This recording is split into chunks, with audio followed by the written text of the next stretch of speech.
Mr. Speaker, it's my great honor, maybe one of the biggest honors of my lifetime, to stand here on the floor and do something that's 59 years overdue, to recognize the survivors and those who gave their lives on the USS Liberty 59 years ago today, when they were viciously attacked by IDF jets and also after that by torpedo boats.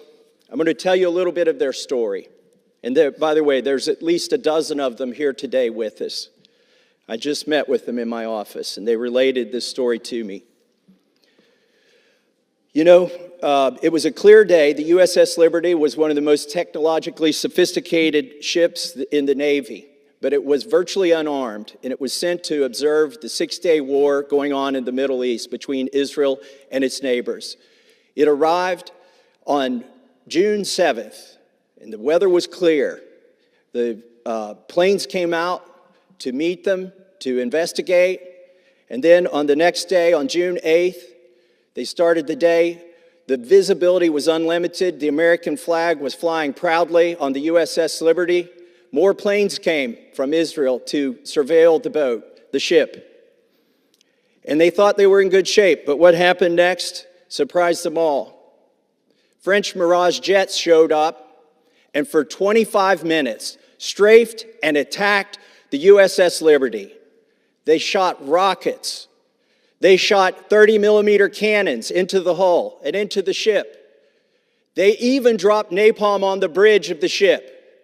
This was an effort to kill everybody on board. There was no intention of taking prisoners. After the 25 grueling minutes of attack on this virtually unarmed ship, and they thought things were over and they could recover, the torpedo boats showed up, 3 torpedo boats. They launched 4 torpedoes. One of them hit the hull of the USS Liberty and killed 25 people instantly. It blew a 40-foot by 40-foot hole in the side of this ship. They were intent on sinking it. But they were also intent on not having a single survivor. According to eyewitness accounts, the Israelis machine-gunned the lifeboats that they put down. They machine-gunned the firefighters who were on the deck. They were bringing the wounded and the dead to the mess hall to triage them. They had one doctor who was trying to help them all, put a few stitches in. It was harrowing, and it's amazing. If not for that crew, that boat would have sunk that day. But it still wasn't over. Helicopters showed up, combat helicopters. And the USS Liberty, even though their signals were being jammed by the Israelis, got a signal out. And there were ships that tried to respond. The USS Saratoga, the USS America sent planes. Both of them sent planes to help the USS Liberty.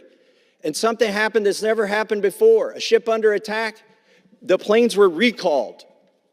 This has never happened before. And they sat there for 17 hours. 34 dead, 174 wounded, out of 294 crew members. That's over 70% casualty rate, unheard of. The Israelis were intent on leaving no survivor. And what about our own military? Why did they not send anybody for 17 hours to help these men? So what really happened? You know, the official reports say that it was a case of mistaken identity. But if you listen to Dean Rusk, former Secretary of State, Richard Helms, CIA Director, Bobby Ray Inman, head of the NSA, Captain Ward Boston, who was the chief counsel of the Court of Inquiry.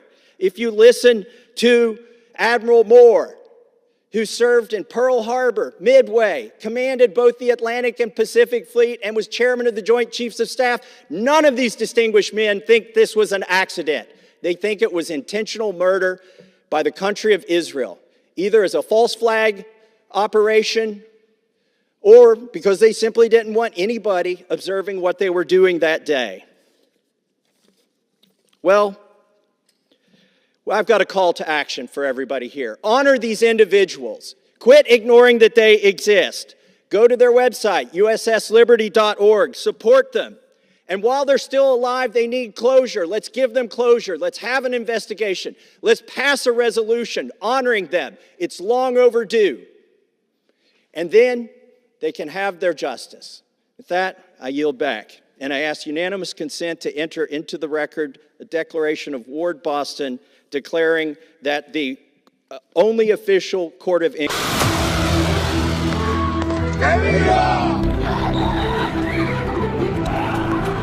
In a world flooded with noise, Hook Global delivers clarity.